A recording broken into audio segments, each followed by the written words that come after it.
Recently, we've been looking at aluminum, which is common to many vaccines. It's used as an adjuvant that means helper.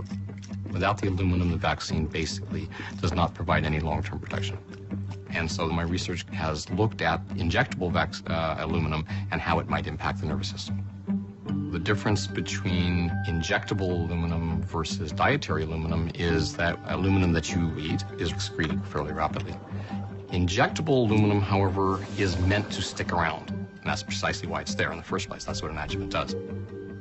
So we simply did the really simple experiment of taking the same stuff out of the vaccines, the aluminum hydroxide, and injecting it into mice, into the muscles, to see what would happen if we tried to mimic the vaccine schedule. We were quite surprised to see how rapidly the behavioral symptoms emerged.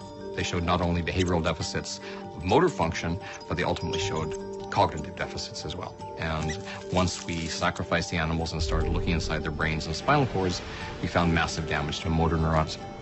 And so we may be creating the conditions for Parkinson's disease, Lou Gehrig's disease, Alzheimer's disease.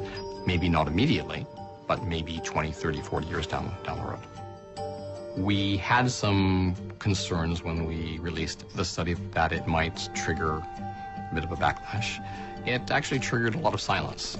Pharma and the regulatory agencies largely ignored it, which is a very safe position to take, because if they wanted to counter what I've said with my studies, they should have just reached into their file folder and come up with their own study and said, Dr. Shaw is simply wrong because we did this study and look what we found. And after, 4 years, they haven't done that.